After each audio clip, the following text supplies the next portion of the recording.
Episode number 75.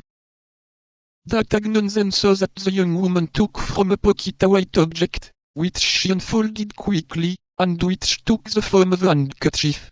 She made her interlocutor observe the corner of this unfolded object. This immediately recalled to that Agnon's mind the handkerchief, which she had found at the feet of Mme. Bonacieux, which had reminded him of that which she had dragged from under the feet of Aramis. What the devil could that handkerchief signify?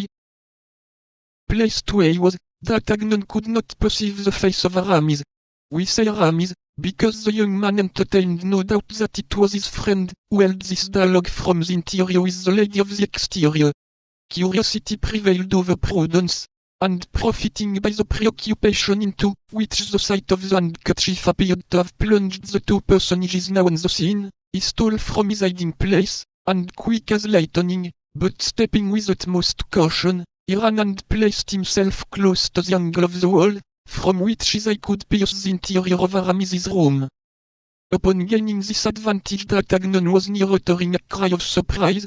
It was not Aramis who was conversing with the nocturnal visitor, it was a woman.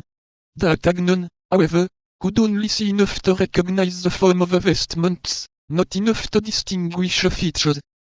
At the same instant the woman inside drew a second handkerchief from a pocket, and exchanged it for that which had just been shown to her.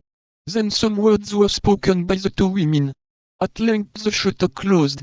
The woman, who was outside the window, turned round, and passed within 4 steps of D'Artagnan, pulling down the hood of her mantle, but the precaution was too late. D'Artagnan had already recognized Mme. Bonacieux. Mme. Bonacieux. The suspicion that it was she had crossed the mind of D'Artagnan when she drew the handkerchief from a pocket. But what probability was there that Mme. Bonacieux, who had sent for M. Laporte in order to be reconducted to the Louvre, should be running about the streets of Paris at 11:30 at night, at the risk of being abducted a second time? This must be, then, an affair of importance. And what is the most important affair to a woman of 25? Love. But was it on her own account, or on account of another, that she exposed herself to such hazards? This was a question the young man asked himself, whom the demon of jealousy already knowed, being in act neither more nor less than an accepted lover. There was a very simple means of satisfying himself with her Mme. Bonacieux was going, that was to follow her. This method was so simple that D'Artagnan employed it quite naturally and instinctively. But at the sight of the young man, who detached himself from the wall like a statue walking from its niche, and at the noise of the steps which she heard resound behind her, Mme. Bonacieux uttered a little cry and fled. D'Artagnan ran after.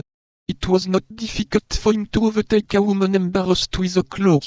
He came up with her before she had traversed a third of the street. The unfortunate woman was exhausted, not by fatigue, but by terror, and when D'Artagnan placed his hand upon her shoulder, she sank upon one knee, crying in a choking voice, "Kill me, if you please, you shall know nothing."